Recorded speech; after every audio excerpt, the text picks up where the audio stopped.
Hello and welcome back to another inspiring episode of Global Desi Women, the podcast where stories of passion, purpose, and power come together. Global Desi Women is where we spotlight powerful voices and untold stories of South Asian women making waves across the world. I'm your host, Arti Solanki, a real estate broker, a business coach, and an author of Hindu Rituals. I'm joined by my amazing co-host, Vinoo Palicha, a founder of Vdesi ethnic wear, and Bhavana Shelley, a sharp and curious business analyst.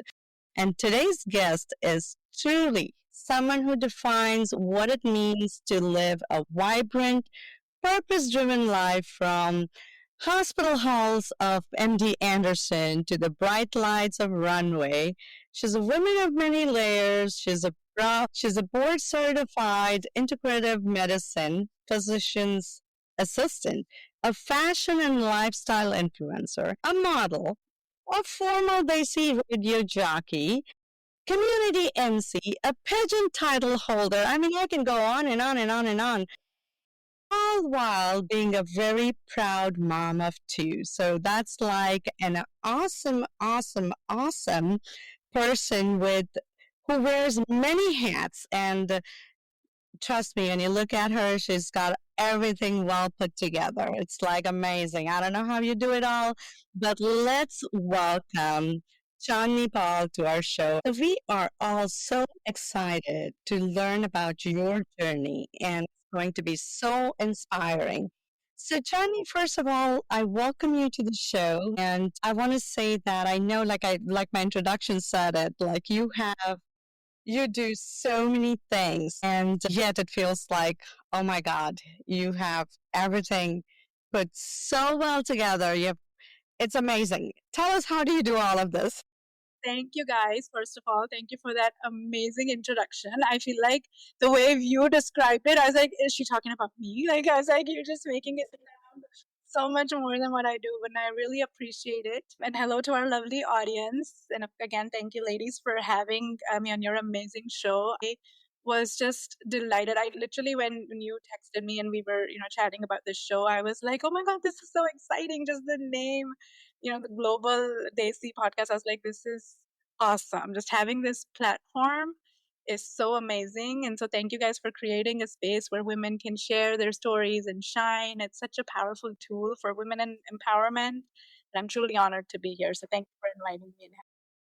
Thank you. Thank you for saying these kind words for us, because it wouldn't be possible without these amazing co hosts that I have. I always say that they are my backbone, they're my powerhouse, they are everything. Without them, I can't do this. So I appreciate them as well. So to start out with, I want to say to the people, the listeners who don't really know about, define your integrative medicine, because there might be people who don't know what it is, right? So tell us what it is all about. Absolutely. So let me tell you a little bit about just PA profession, physician assistant. It is something that people still don't know. And I'm sure everybody encounters a mid-level provider, PA, nurse practitioner in their wellness journey. And so people have seen us on the field in action, but still. So PAs or physician assistant, there's actually been a name change. Some states are adopting now physician associate, because that's what we truly do, in association with the physicians on team. So we're healthcare professionals who work alongside physicians. We diagnose, treat, care for patients, provide medical care, prescribe medicines, perform procedures. We're also in the OR doing surgery. So we're trained in a medical curriculum. It's a 2-year master program. So the first year is all about just in-class didactics, and we learn along medical students. And then the second year, we're on field doing clinical rotations in different specialties. So we're trained broadly, can practice different, specialties, and then of course decide to go along. If somebody wants to specialize, you can do fellowship and specialize, or you can just remain a broad certified PA, and then we just learn on the job. When I first graduated PA school, I was actually practicing pulmonary inpatient medicine. So I was seeing patients in the in the hospital setting with just pulmonary focus. And then a few months after, the practice had to shut down, so I had to move and switch gears, which is the beauty about this profession, that since we're trained everywhere, I could just move on. And that's how I landed at MD Anderson. So I first started with doing palliative care or pain management, and seeing inpatients at MD Anderson, treating their pain and symptoms and end of life care. It was amazing. But then, COVID happened, kids happened, and the schedule there was a little challenging. Sometimes I had to do weekends and holidays, so it didn't work out for me. And so in the same department, integrative medicine opened up, and I was learning about that there. And so it was something that's been there and out there, but for me, it was a little new. So I kind of learned on the job. So integrative medicine is like an approach that pretty much it combines conventional medicine, like Western medicine, with evidence-based complementary therapies. You can think of it like conventional medicine focuses on treating the disease once they have symptoms of the disease, while integrative medicine actually focuses on treating the whole person. So it addresses the physical, the emotional, the spiritual needs that a patient may have during their illness or healthcare journey. And then, so there's a lot of different pillars. So it's just mind, body. There's also like stress and sleep. And so like I said, physical, emotional, spiritual needs. We have different therapies. So we use things like massage, acupuncture, yoga, meditation, all of this give patients. And so all of this helps in managing their symptoms, it reduces stress, improving overall well-being for patients, and enhances treatment outcomes. So especially at Anderson, it's more of integrative oncology that I practice. Right. It's cancer therapies, but along with that, we offer evidence-based. And the biggest thing is it's evidence-based. So a lot of research, and it's shown that it actually helps treat their symptoms or manage it effectively. And that's why we offer it at MD Anderson. So it just, helps Yeah, a lot. that's what I was gonna add. That was gonna be my second question, because when you said MD Anderson, the only first thing pops up is the cancer center, right? Because it's one of the top cancer centers in the world. So, you think about how does this treatment work with, like, with radiations and chemo, and how does it work alongside with it, you know? So it's wow. So I didn't even know about, because I used to go to MD Anderson. I used to take my father-in-law. He was a leukemia patient, and I used to go every day. Every 2 to 3 times a week, I used to take him there for the blood transfusion and all these things, but for his treatment. But I didn't really know about this therapy. So is this something like offered to all the patients, or like it's like one of the things that the doctors feels the need for it, and then they are offered this service? Yeah, great question. So we are a consulting service at MD Anderson. And in fact, not just patients, even a lot of healthcare providers still at MD Anderson don't know what we offer. It is department still evolving. We used to be just in the outpatient setting and offer, like I said, yoga, meditation, group classes, things like that, massage, acupuncture. And then recently we've transitioned to inpatient, where it's a population where patients are having more acute issues. So we're focusing on symptom management. So in the hospital setting, we're on the floor, people are seeing us, what services they see, like our massage therapist with the lotion bottles, or the acupuncturist, with their big carts, and the music therapist with their musical instruments. So now they're like, okay, something's going on. So what are they offering? And so people are fine. And of course, and we're giving talks, and the mid-levels, the physicians. We're doing integrative medicine workshops for people at MD Anderson, locally. Internationally, there is actually one happening literally in May, where international people, everywhere from US, outside people join. So yeah, the word's getting out there, even at MD Anderson. And so yeah, when the teams now know that we exist, and when they have these symptoms, mainly pain or chemo, the biggest side effects usually is like nausea, constipation, because they're on pain meds. So when they have all these symptoms that are not well managed, that's when they put in a consult. So most patients are like a hospitalist or a primary team, like leukemia, they admit their patients, lymphoma will admit theirs. So these primary teams will put in a consult based on their symptoms. And so when we get a consult, that's where I come in, I'll do the evaluation, they get their history, look at all their charts. So there are, at MD Anderson, we're very, like, we follow certain guidelines. We look at like their platelets and imaging. There's a list we go through to make sure it's safe, especially for touch therapy. So massage and acupuncture are both called like touch therapy, which involves touch, and acupuncture involves needles. Want to make sure their platelets are okay, their white count's okay, that we don't want to spread the infection, they don't have a fever, seizure. So a bunch of things that we look at to determine that they're safe to proceed with these therapies. And then that's what I do. I'll just evaluate them, look at all these safety parameters. And then we order the tests or like what I think would be appropriate. Like if it's pain, if it's muscle related, we could do massage. If it's more internal inflammation, cancer related pain, then acupuncture helps a lot. For nausea, there's different points, right? Acupuncture, Right. Wow. how it treats the person. Is that something that their insurance or Medicare, Medicaid would cover, or is that something external? Great question. So Medicare does have guidelines. They have some codes that they cover, like chronic back pain is one code that they would cover. But of course, then they look at everything, right? Their whole. So it's very tricky in the hospital setting. We're not able to do insurance verification. So we always tell the patients, hey, we bill them, but we don't check in advance. So if they don't cover, we do have a small copay that they get to see at the end. But we talk to them about that. It's very minimal. It's like 55 for massage, 80 for acupuncture, and compared to the relief it gives them, so they love it. So we talk. But in the outpatient setting, we can check insurance. So we tell them in advance, hey, it's covered. Do you want to do it? And not. So massage and acupuncture, yes, they're billable. Yoga, meditation, or music therapy, even there's so much evidence about mindful-based interventions that right now, at least, there's no coverage. It's all okay. Yeah. Has this been there for how long has it been in effect? Because have you all seen like enough results, enough like positive results for it Yeah, amongst patients? yes. Been a few years. I mean, I have just joined the team since 2 years because I did palliative care before. The integrative medicine department at MD Anderson's pretty old. Like there was, it started with research and then outpatients. We're rolling off different phases. So the reason we offer integrative medicine now is because there is enough evidence research-wise to support that.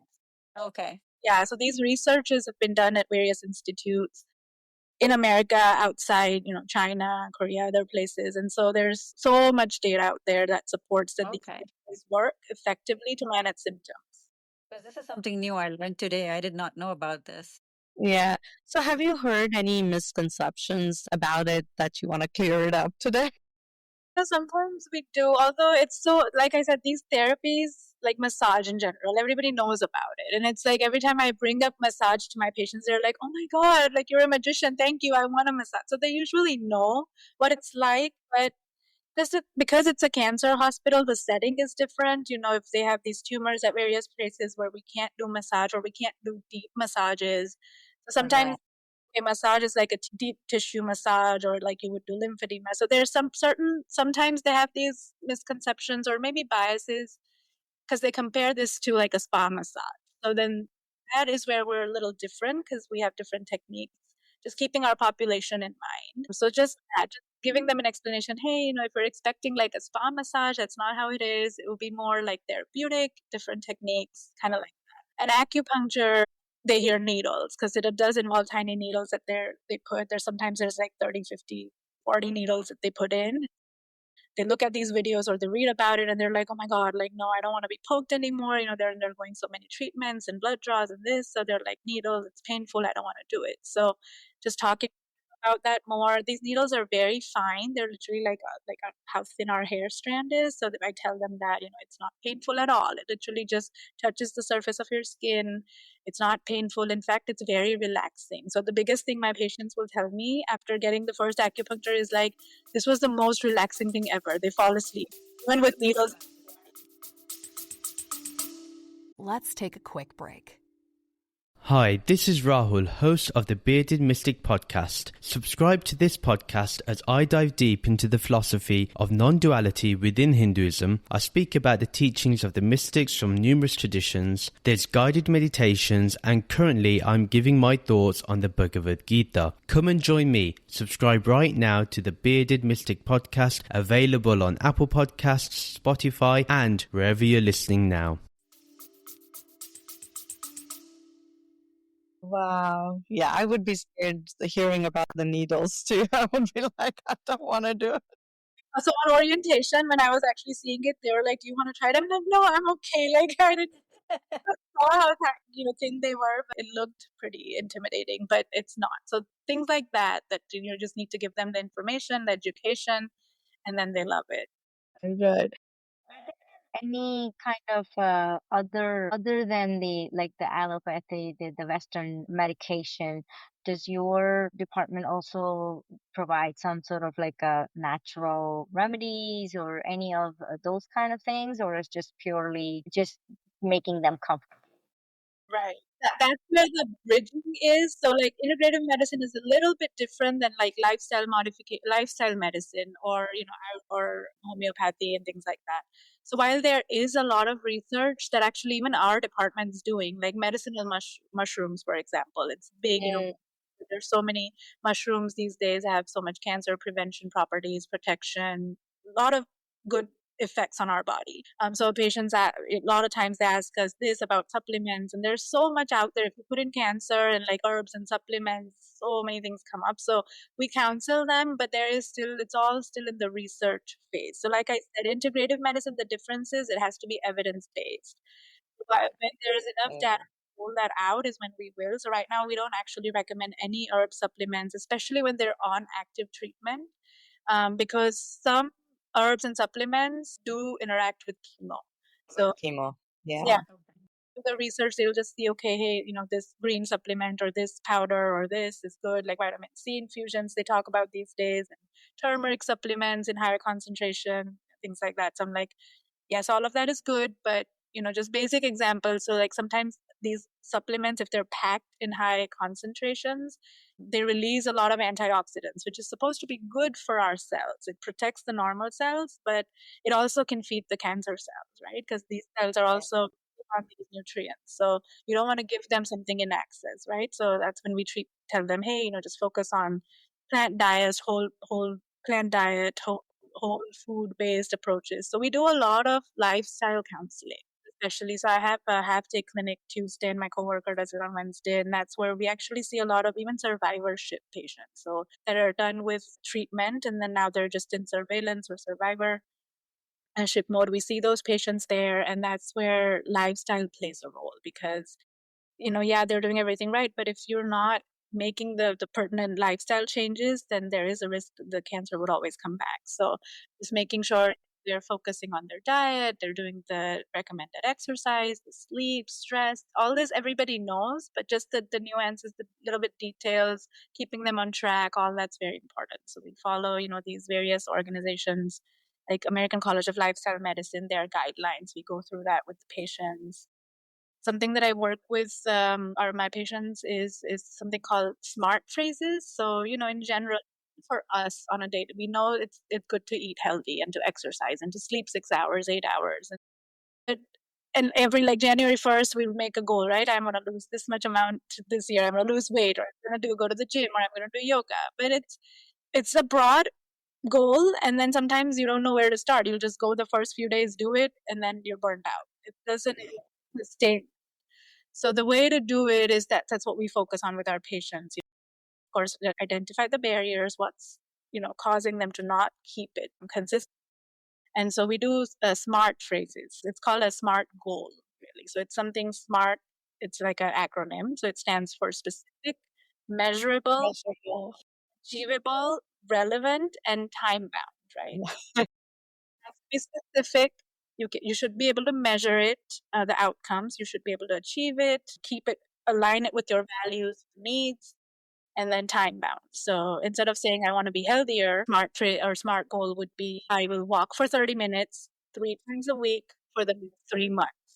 So it's specific, it's achievable, it's relevant, something that you can do, and it's time bound. So things like that. That's what we do with these patients. Because we have a huge, different class of patients, right? So they come in from all walks of life. So sometimes just basic information, how to get there, what to do, baby steps. That's the key. That's what we focus on.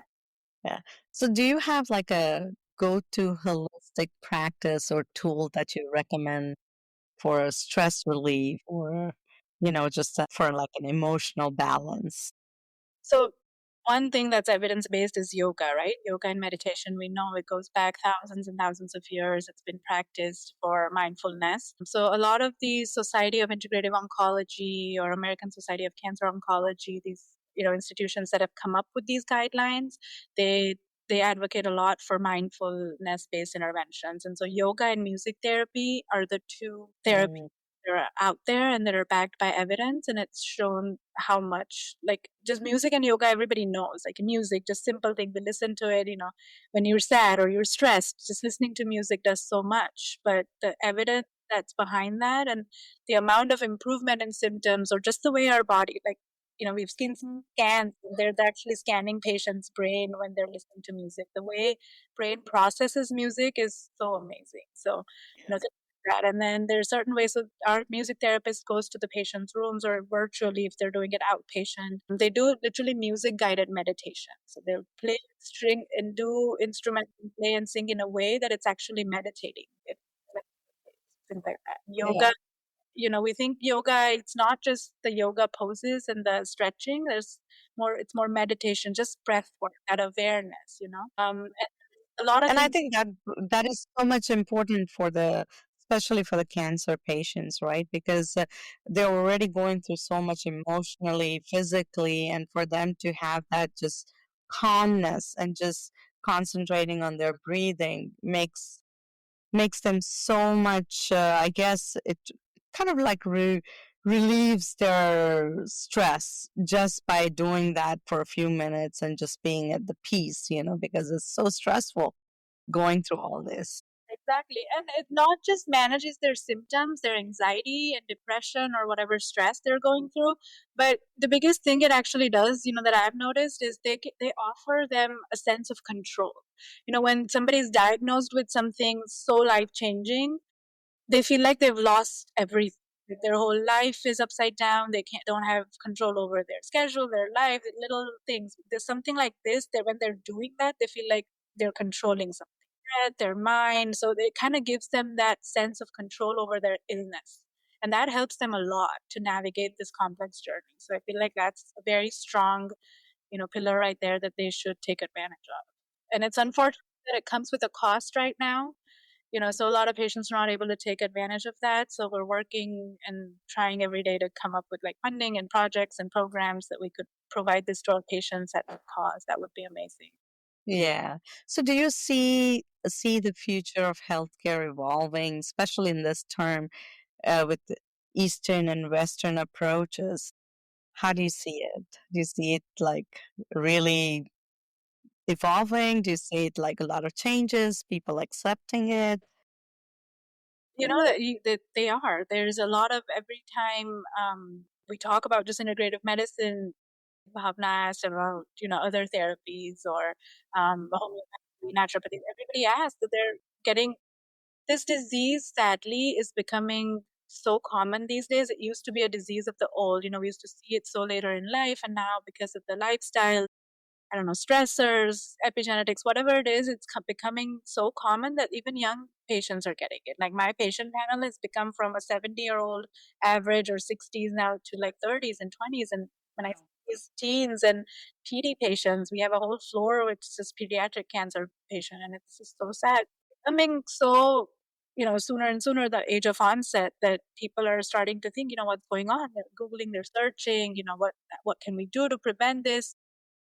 That is creating a lot of awareness. There people are trying to, that's out there, everybody in their families. I'm sure everybody knows at least one person that's close to them that has cancer right now. So, they're seeing more of that. They're becoming more aware. They're reading. So they're finding other therapies. Ayurveda comes up so many times. People are asking, what can we do? How to balance these doshas? All these therapies are thousands and thousands of years. The literature's out there. So they're trying to see something was out there that was working. Why not bring that tied to the conventional therapy and make everything more effective, right? The current treatments, nothing is so integrative medicine, especially, it's not an alternative to conventional care. We would stick to the standardized cancer treatment or any illness, any treatment the way it is, but this is just to add to the efficacy. Again, with the social media, with the putting out so many different kind of remedies that people just put it out there without any education, without any kind of evidence, and just because they're using natural ingredients doesn't necessarily means that it works, and it doesn't necessarily means that it's going to be good for you. So when you're talking about evidence based, I think that's the key to really convince or really go for it, that yes, that something like that you can actually adapt and put it into action, rather than listening to all kinds of, you see feeds after feeds. So take this, and this will, help you take Every, every every every spice food in the world. is It's superfood. for everything. Every food is a superfood now.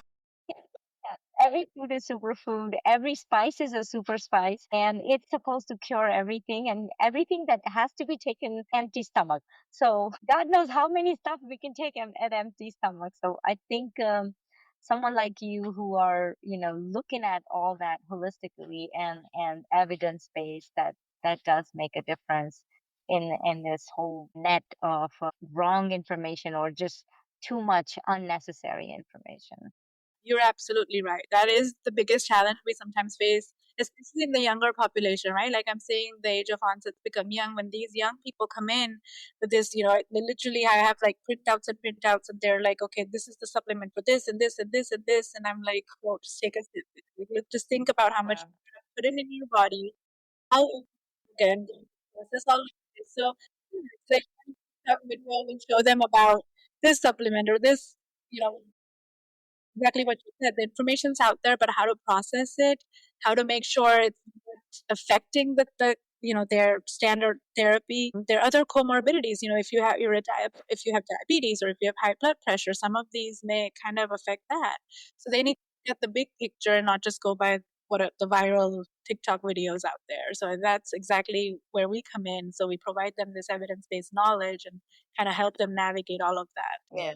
That's bringing that, you kind of like open a can of worms for me right now. So that's what I do on the Instagram side. So right, so my like creative space, that's exactly how it started. So yes, there was more passion for fashion, and I do more lifestyle fashion there. But COVID times, right? Everybody was home. We're like baking, cooking, and it's more like clean eating because everybody's putting weight. You're not going anywhere doing that. So that's actually when I started doing this too. It wasn't so much of documenting on Instagram, but the back journey started there. So like eating clean, and how can we make use of things at home, can't go out too much, but still eat clean, cook it in a different way, preserve the nutrients, all that. So my sister is training to be an oncologist as well. So both of us, we're sitting there trying to do this, trying to figure out healthy ways of doing things. So that's exactly how it started. And then putting the pictures or recipes or screenshots on Instagram, and it was fun. And then people are like, hey, this is exciting. Can you share more? And that's where I'm like, that's so amazing that you get to share that wellness and that journey through Instagram. While That there's was going to be my next question, that how did you get into the fashion and become a lifestyle influencer? So that's what, and I mean, you carry it with such a grace and confidence. So it's very nice. And, that was going to be my question. How did you evolve into this? And this is fantastic. Do you want to send a Desi woman a message who might be feeling hesitant to show up in that way? Like as into a fashion or lifestyle, being a lifestyle influencer, do you want to send a message to those Desi women? I mean, really, again, this sounds very cliche. Everybody like you should just follow your dreams, do what you like, just go out there and do it. I mean, it's really, really true. The first thing when you're thinking of something you like, we're so critical on ourselves. We're so hard. I feel like we're on the hardest critic for ourselves, right? Like the biggest thing, log kya sochenge? That, oh my God, it's the first barrier that we need to cross. Just do it. I would say literally don't even think. If you have an idea in mind, just literally just do it. It's so easy these days. Flip that camera, turn it on, just do it.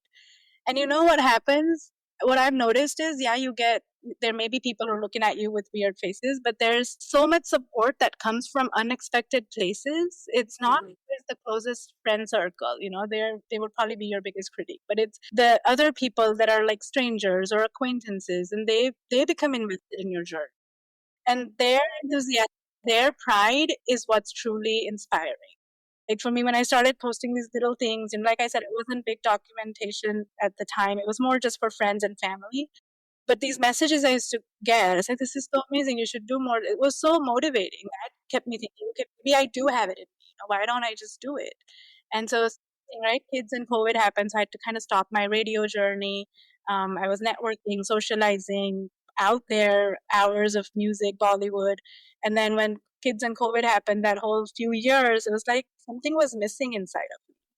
I was like, I need to go back. I need to do something. That's where I just kind of jumped in and did this, meeting some local vendors, supporting small businesses, wearing things, taking pictures, putting it out there. People started appreciating it.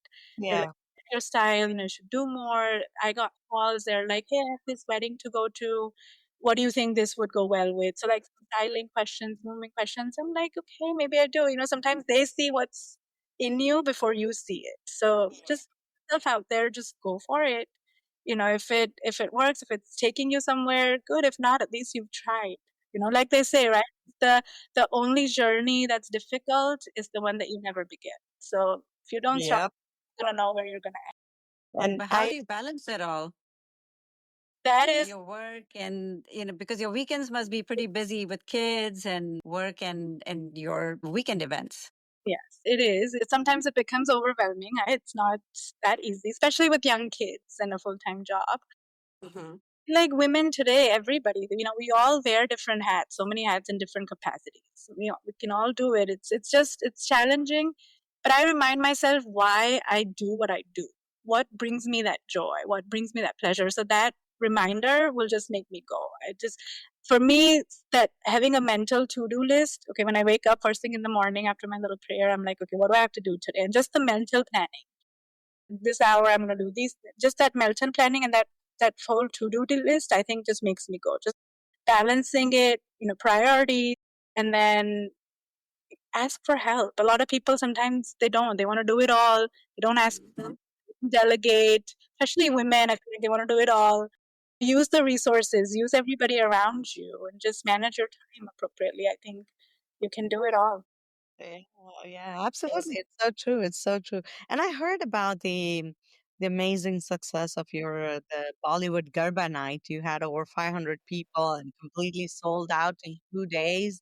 I mean, what inspires you to bring people together through this cultural events and what impact do you hope to make, out of it? Like it's a first of all, it's amazing that you can get it done in like 2 days, sold out, 500 people, bam, that's it. Yeah.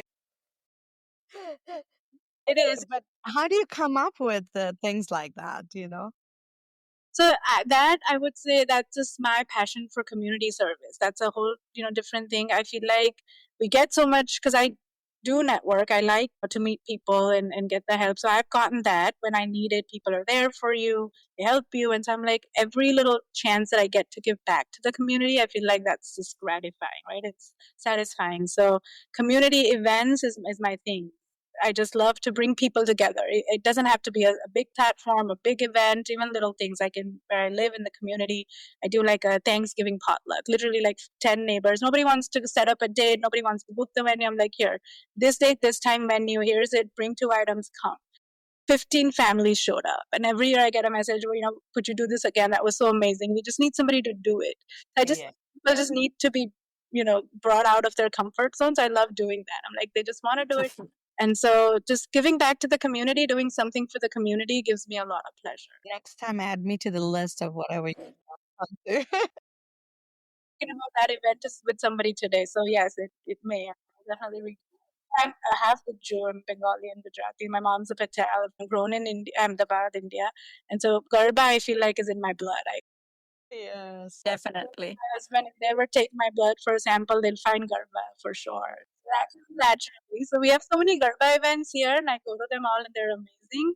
But I also have a lot of non-Gujarati friends who are like, they don't understand the proper Gujarati Garba songs, and they don't enjoy it. And they're like, yeah, it's fun, but you guys enjoy it, and they just feel lost. So, okay, so my other religion, I would say, is Bollywood. I can eat, sleep, dream, I don't know, talks, everything Bollywood. And that's why I did the radio jockey for a few years.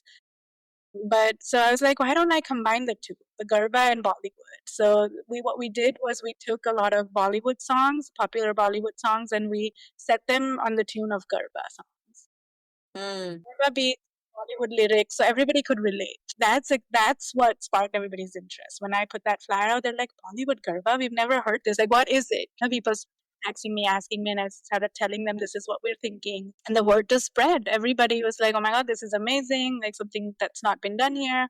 Everybody wanted to come. And I kept like the ticket price very reasonable because it was truly for the community. It wasn't like a for profit thing. I didn't want to like, big family, when they're trying to go to these events, it's like 25, $30 a ticket. It adds up, right? Not everybody. I'm like, I just want everybody to come. So we kept it. And a lot of people, of course, helped put it together. And so, yeah, when we announced it for that prize in this event, everybody was excited.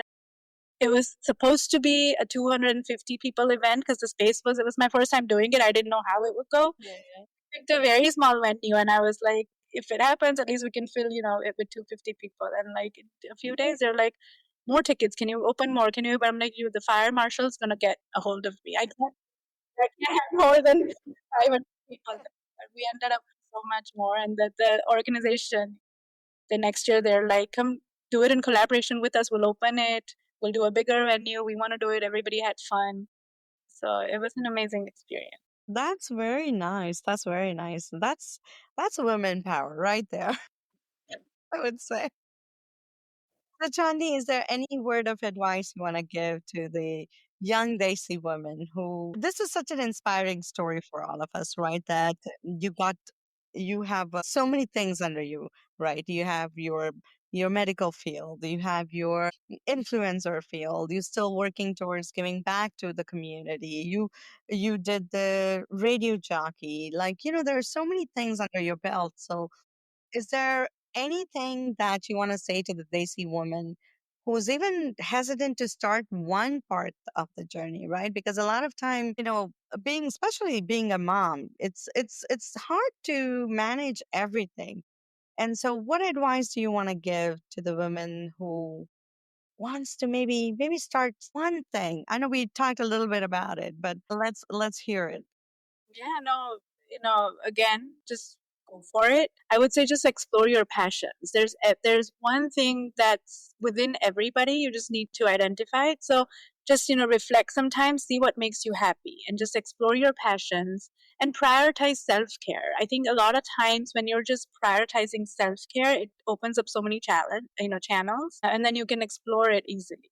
There's a lot of things, right? Like I said, give back to your community.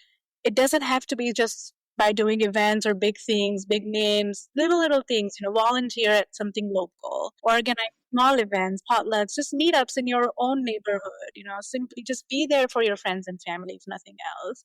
We all have the power to make a positive impact. So like I said, just starting that journey is what takes of effort. So just do it. I feel like you can't pour from an empty cup. You got to fill your own cup. You can pour into, your family, your friends, your community, and all of that. So just focus on yourself, live the life to your fullest, and you can do it. Just go for it. Awesome. Awesome. Wow. Thank you so much, Chandni, for sharing your light, your truth, and your journey with us today. You've reminded us that we can have, we don't have to limit ourselves. We can be leaders, we can be creative, we can be caregivers and still make a difference in the world, right? So to all our listeners, if you take anything from today's episode, let it be this, that you are capable more than you know, and your identity does not need to fit into one box. Embrace your full self, and just like Chandni does, and go for your dream and achieve it. Make a goal and just go for it. Thank you so much, Chandni, for sharing your journey with us. We truly appreciate it. Thank you. Of course. And if you enjoyed our conversation, don't forget to subscribe Global Desi Women. We are available on all multiple platforms. Just like, share, send us a review. If you have a special topic that you want us to talk about, send us a question and we'll be happy to get that on it. And until next time, be kind to yourself and others and keep rising, keep shining. Goodbye. Thank you.